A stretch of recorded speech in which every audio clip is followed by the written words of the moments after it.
KidCity, what's up? And welcome back to Wednesday Night Live. We are so excited that you are here with us this week. We hope that you enjoy the service.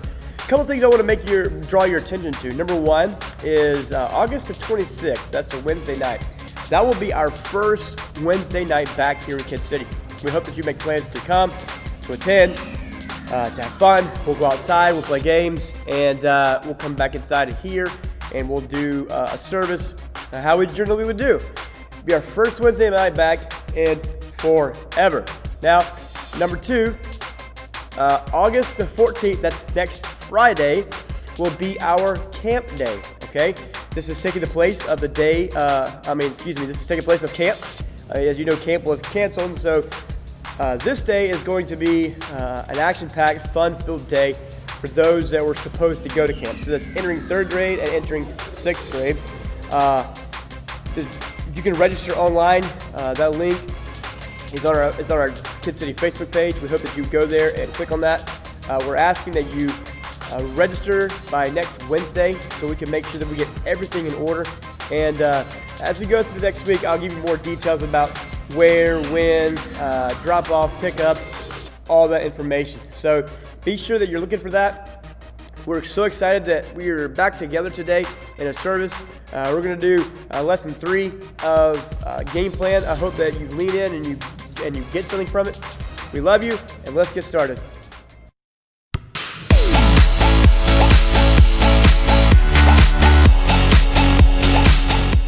Man, I've been learning a lot of great stuff from you, Tony. I'm really glad you decided to be my personal trainer. I know that I'm going to make the varsity basketball team in no time. Forget about it. I'm happy to help you, shortstop. It's like the time I was playing with NBA legend Barry Lurd.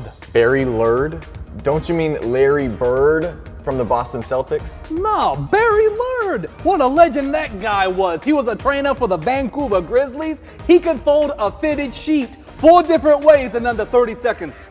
Okay. Now, where was I? Oh, yeah. Now it's time to rock today's training, okay? Now, I will admit, today's exercise requires a little bit of trust on your part. Oh, yeah? Well, please tell me I'm not going to be blindfolded. No, not at all. What is that for? Are you going to put it over my mouth so I can't complain? Nope.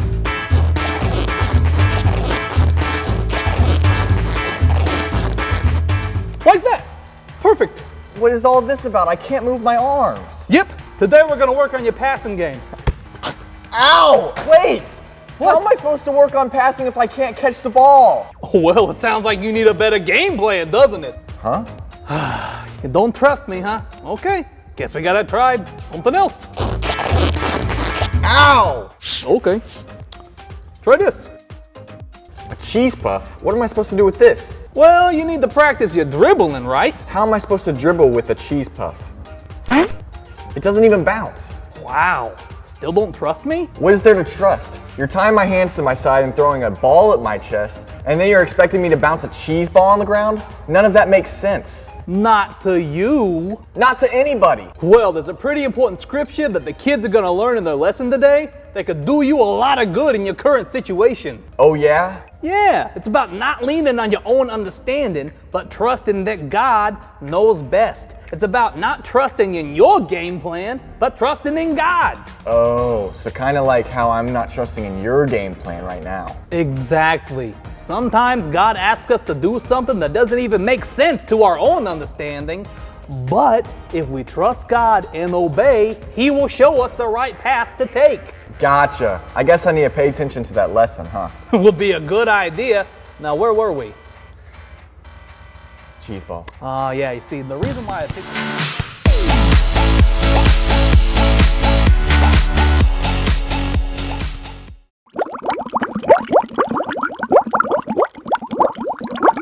Well, welcome back to our toy review. I have to admit, this has probably become one of my favorite parts of the service where I'm able to go into Walmart, walk down the aisles, look, browse, and see all the various toys that have come out. Now, there are some new ones that have come out that I think are really, really awesome, and maybe we'll get to those. But yeah, I was walking down the aisle this morning, and I was looking and these just jumped out at me, man. I was like, man, I remember growing up and playing with these, I had a red bucket. It was about, this tall. It was full of various Legos. And my mom and dad, they would hate it when I left them out because, you'd walk through the house at night and you'd step on one of these guys and whoo, makes your foot hurt. But anyway, these are the Lego Classics. These are, as you see, in a kind of Lego container. And when you look on the back, you'll see the various colors it has. It has white, tan, yellow, pink, orange, gray, black, blues, greens, browns, and blacks. It has a book in it that you can use to make stuff with. There is a cat, and there looks like a yellow Jeep. And this particular set, it's 484 pieces. Now, that is a decent amount of pieces, and I want to make sure that when you're done with these, so your parents don't step on them, make sure you put them back in this container, and you'll be able to store them. And this Sunday, I'll be giving these away. So you make sure that if you can't come on Sunday or whatever, make sure you put your name in the comments so I know that you watched, and we'll enter your name in to the drawing to win these. And we'll give one away at the 9 o'clock and the 11 o'clock. And, I like these. I think I kind of want some myself. I may go back today and get some. I don't know. It's just something fun to play with and just to play with, really. That's it. Lego Classics. They are classic indeed. Fun to play with, but hurt on your toes. See you in a little bit.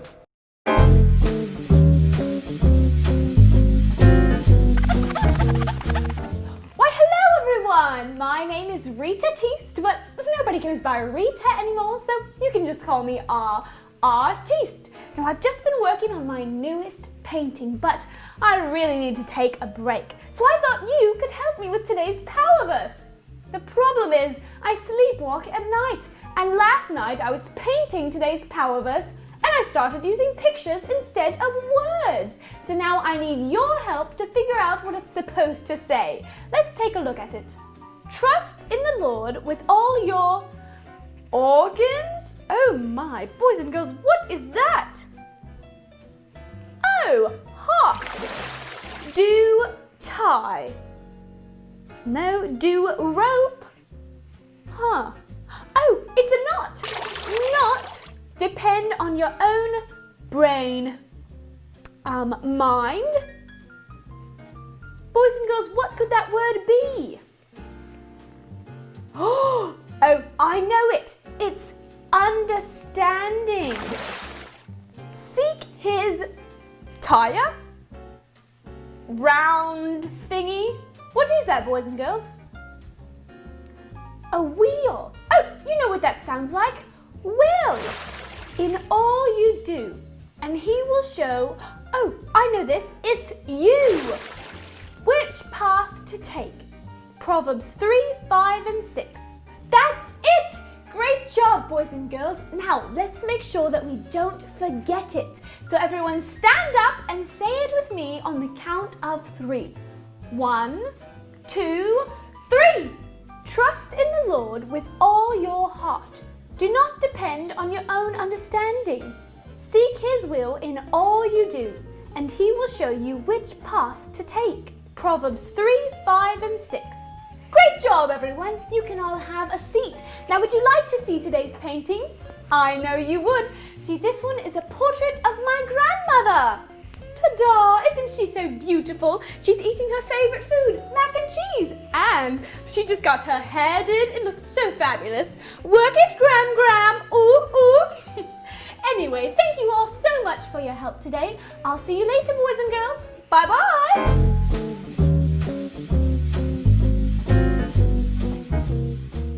Well, KidCity, it's time for our Bible story / message. I'm going to combine them today. This is something that I've been thinking about these last few days. And our story comes from Matthew 14, verses 22 through 33. This is, I know I have a lot of favorite Bible stories, but this particular story is probably one of my favorite New Testament stories. Now, we know my favorite Old Testament would be really the life of David. And so, because I think we have so much that we can gain and learn from David. But this story in Matthew 14, verses 22 through 33, is one that is really special to me.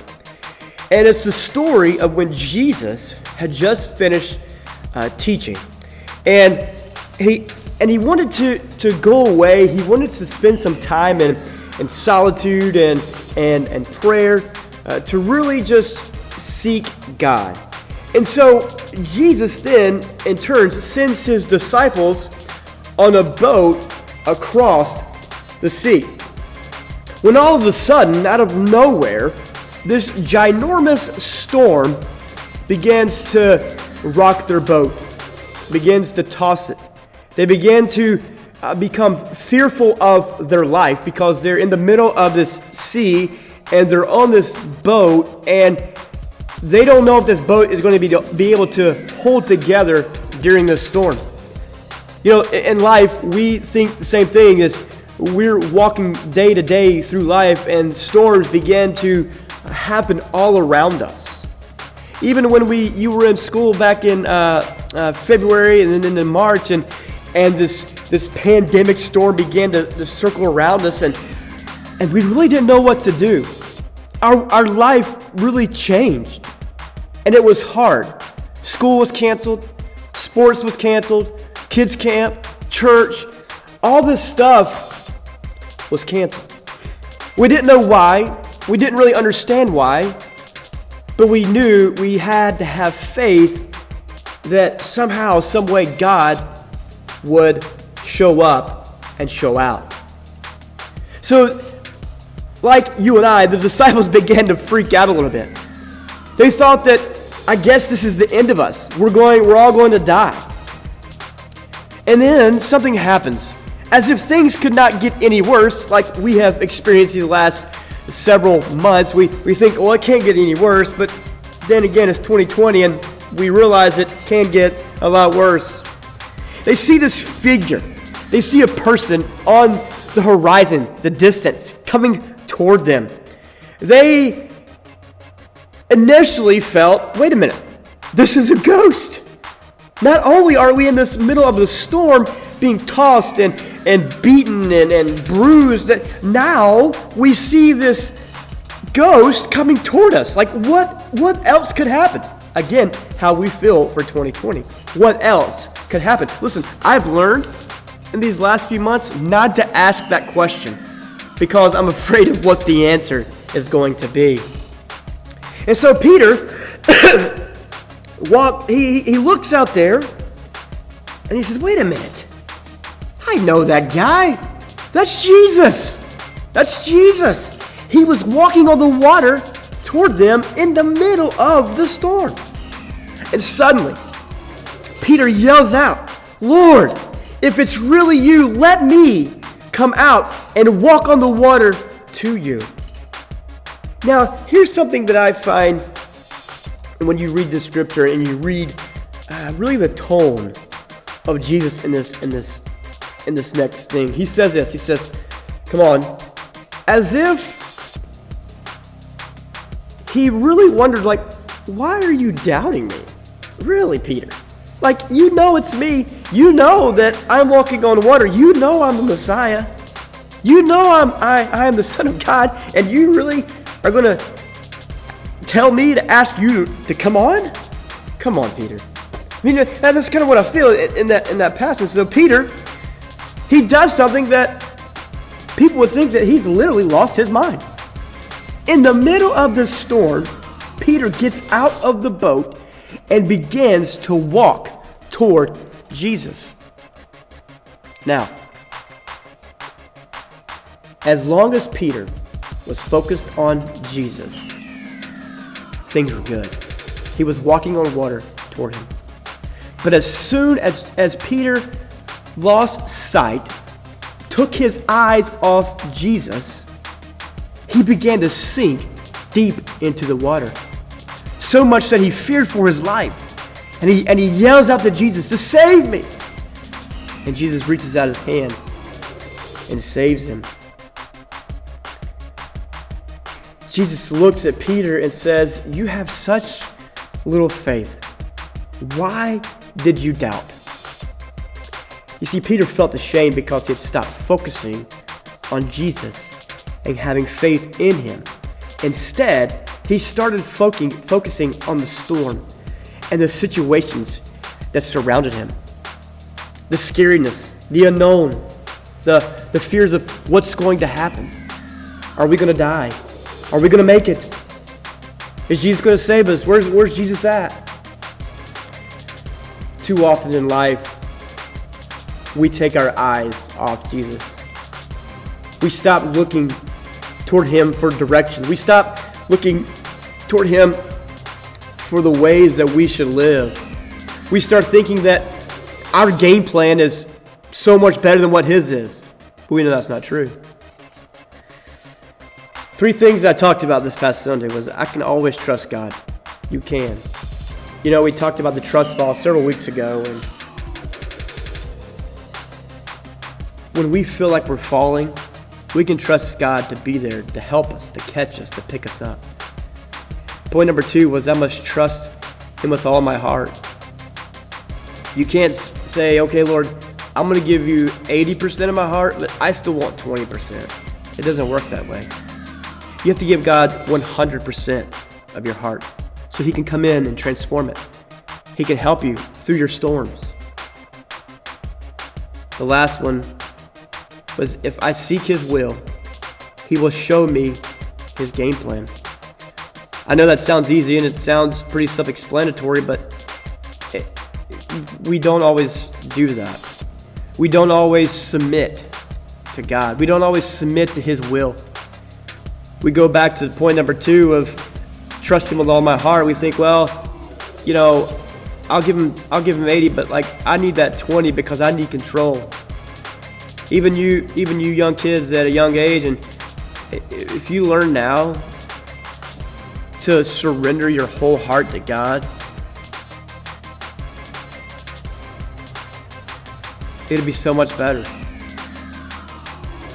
It'll be so much better. Going back to school won't be as scary, won't be as fearful of the unknown. You see, as we face this time in our life in 2020, there's no better time than now to keep our eyes focused on Jesus. When this storm is crashing all around us, there's no better time to keep our eyes focused on Jesus. My prayer is that you do that, is that you allow him control of your whole heart and your game plan for your life. We love you. We hope that you have a great weekend, and we cannot wait to see you on Sunday. Remember, register for the camp day coming up next Friday. Comment your name below for the Legos giveaway. We love you. We'll see you soon.